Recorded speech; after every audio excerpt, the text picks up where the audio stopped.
This is the Randi Rhodes Show on 960 KNEW and online at 960KNEW.com.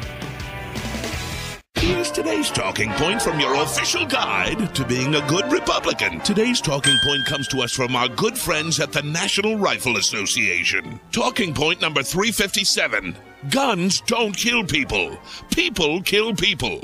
Unless they use a gun, in which case they didn't kill anybody. You understand?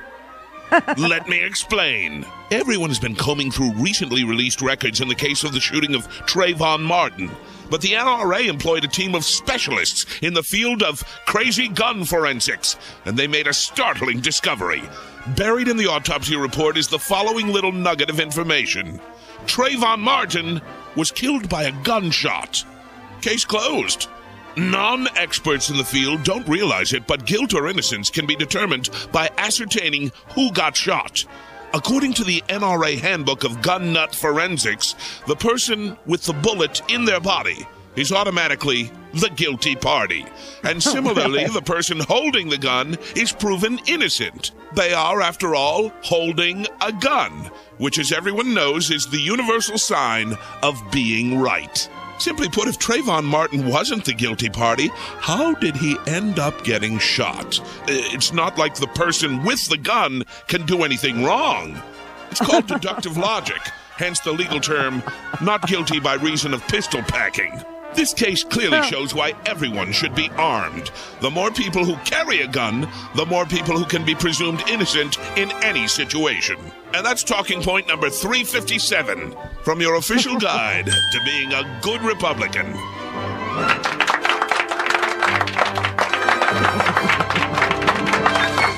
Really? In Florida and 26 other states where ALEC has had its way on behalf of the National Rifle Association, the dead person is automatically the guilty person. See? Now, I mean, this is just crazy. Michael Iscoff on NBC is in Sanford, Florida, and he actually gave the report that we played earlier about the autopsy results from Trayvon Martin's autopsy. Now we find out a couple of things about George Zimmerman, too. Florida teenager Trayvon Martin died from a single bullet wound to his chest, fired from a gun at intermediate range, according to an autopsy report prepared by a medical examiner and reviewed today by NBC News. There was one other fresh injury on Martin's body, according to the report, an abrasion, no more than 1/4 of an inch in size, to his left ring finger below the knuckle.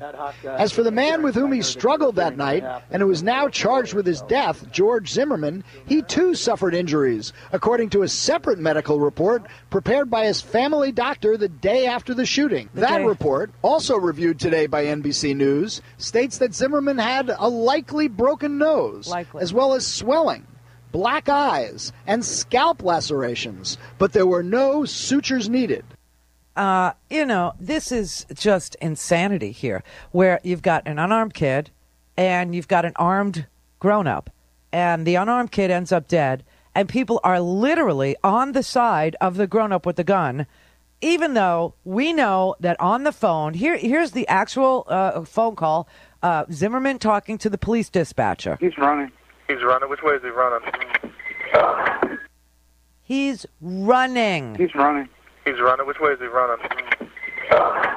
Down towards the other entrance of the neighborhood. Okay. Which entrance is that he's heading towards? The back entrance. Are you following him? Yeah. Okay, we don't need you to do that. Okay.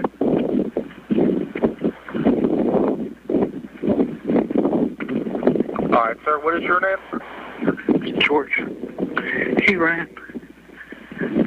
All right, George. What's your last name? Zimmerman. He ran. Now, anything that happens and George Zimmerman doesn't get back in his car, it doesn't matter. Because George Zimmerman is provoking a situation that, like I said, if he didn't chase this kid, if he didn't go after this kid, if this kid was, you want to talk stand your ground. You're a 17-year-old kid, and some grown man is pursuing you. we were all raised to run away from strangers. The kid is running. He's doing exactly what he's supposed to be doing. And frankly, anything he does to George Zimmerman at this point is standing his ground.